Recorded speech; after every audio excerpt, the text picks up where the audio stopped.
Hey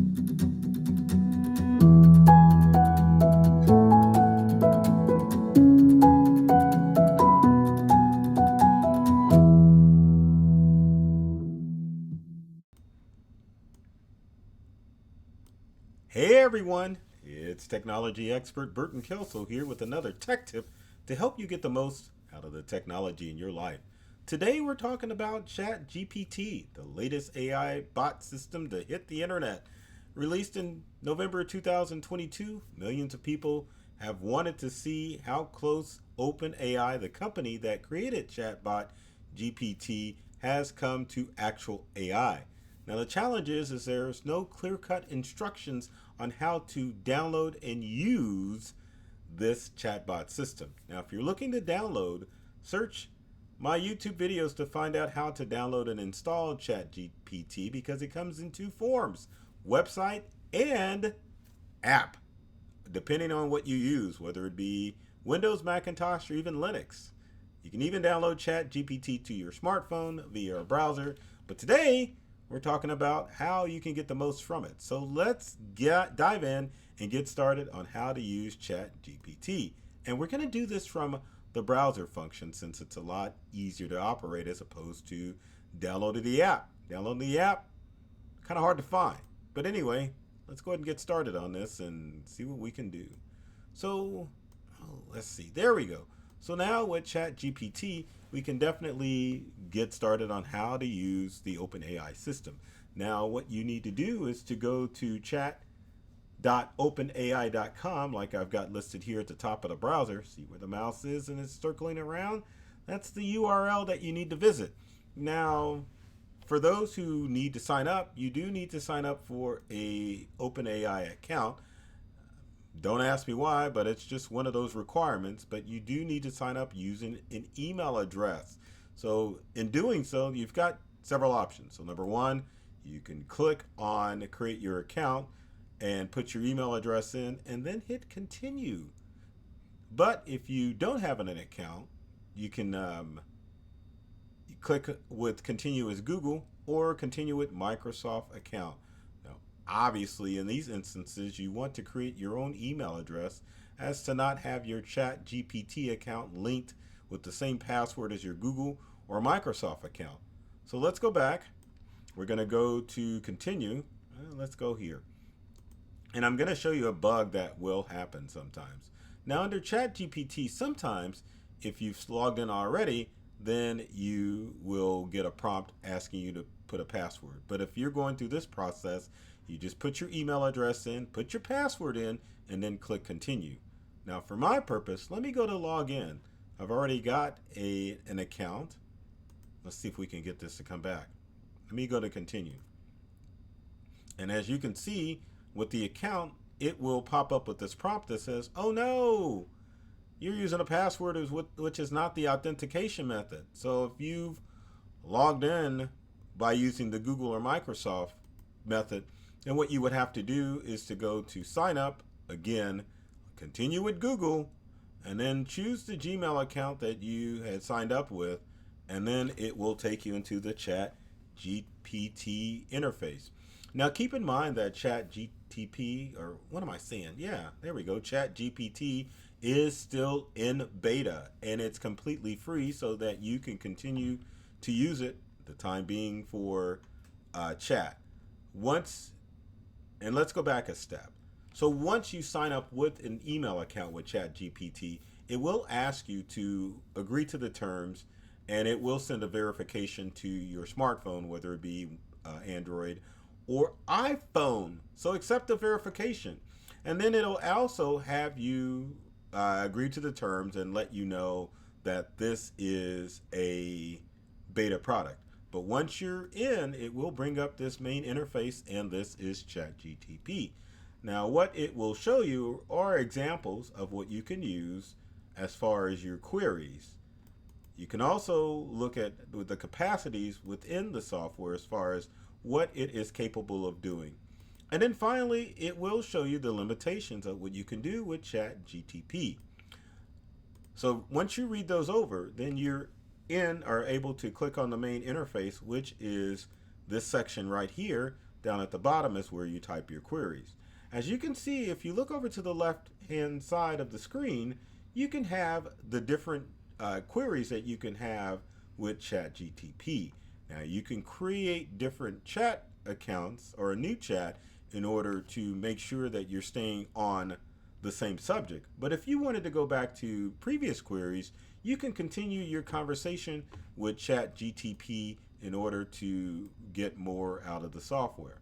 Now let's do a quick query. So what we're going to do is we can either go to new chat if we had a chat up, and we can type in a query. So let's say we wanted to go, hey, let's what is the distance from, I need to spell distance right, from Earth to Mars.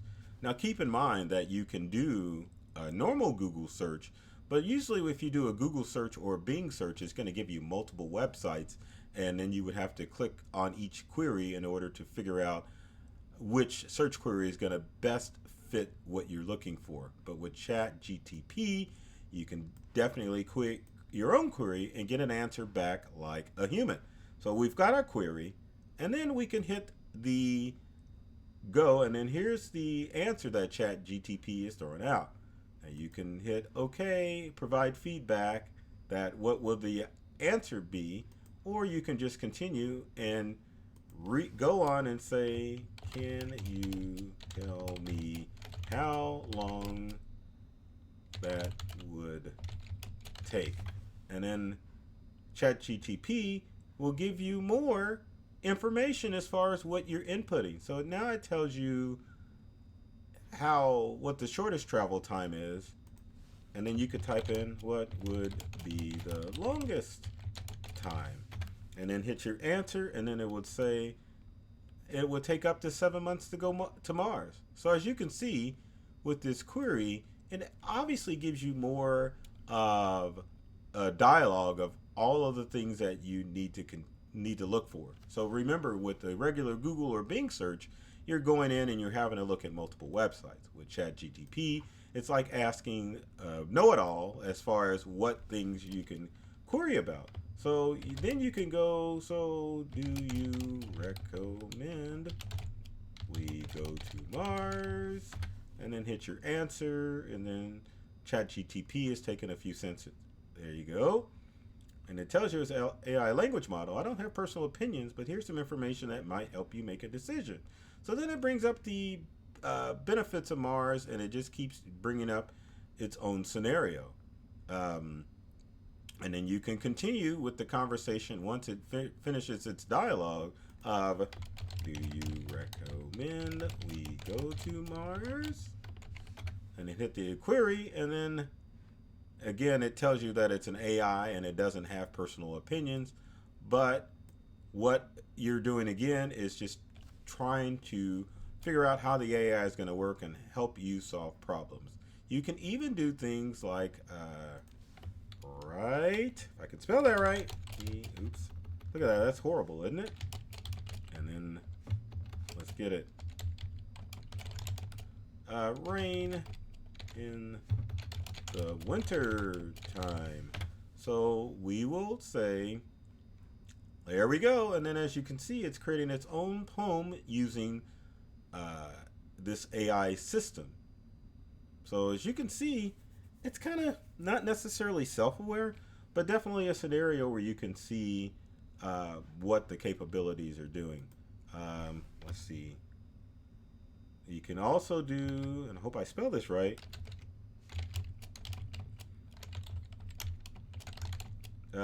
let's go snow. So then write me a haiku about snow. There you go. And as you can see, haikus are hard for humans to do, but just look how quickly ChatGPT was able to write that haiku out. So many uses that you can use with ChatGPT. So it's a great tool, especially now that it's free, that you can take advantage of. A few more things I wanted to show you about ChatGPT other than it's web-based is that if you access it on a Mac, you can see that you still have the same interface as you would on a Windows computer. But it gives you the capabilities, and there it is within a Chrome browser on a Macintosh computer. Now going back to ChatGPT, let's go back to our Earth to Mars and our haiku. You can click on New Chat and open up a new window to ChatGPT to do a new query. But as you can see off to the left-hand side, you've got your old queries that you can continue to use, like if you wanted to